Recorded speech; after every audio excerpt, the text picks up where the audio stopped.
اور دیگر اہم خبریں شامل کرتے ہیں۔ آپ کو بتائیں کہ حالیہ دہشت گردی میں افغان باشندے ملوث ہیں۔ پاکستان کے پاس ٹھوس ثبوت موجود ہیں۔ وزیر پارلیمانی امور طارق فضل چودھری نے سینٹ کو بتایا کہ افغانستان کے 3 صوبوں پر فضائی حملے کیے گئے ہیں، دہشت گردوں کے کیمپوں کو نشانہ بنایا گیا۔ بولے ہماری صرف ایک ڈیمانڈ ہے کہ افغانستان سے دراندازی ختم کی جائے۔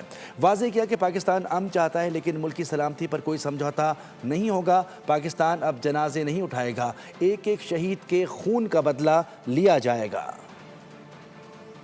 جو پاکستان کے اندر دہشت گردی ہو رہی ہے، اس کے بڑے مصدقہ جو ثبوت ہیں وہ افغانستان کے سامنے رکھے۔ وہاں پہ جو ان کی محفوظ پناہ گاہیں ہیں، تربیت گاہیں ہیں، ان کی بھی لوکیشنز ہم نے انہیں آئیڈینٹیفائی کی کہ یہ ان کی دہشت گردوں کی اور ٹی ٹی پی اور ان کے ساتھ جو فتنہ الخوارج کے دہشت گرد ہیں، اس جگہ کے اوپر ان کی تربیت گاہیں، پناہ گاہیں، کوئی کارروائی نہیں کی گئی۔ افغانستان میں جو 21 فروری کو ان کے 3 صوبوں میں ایئر فورس نے ایئر سٹرائکس کی اور وہاں پہ 100 سے زائد جو دہشت گرد نیٹ ورک کو کنٹرول کرنے والے دہشت گرد تھے، ان کی ہلاکتوں کی اطلاع ہے۔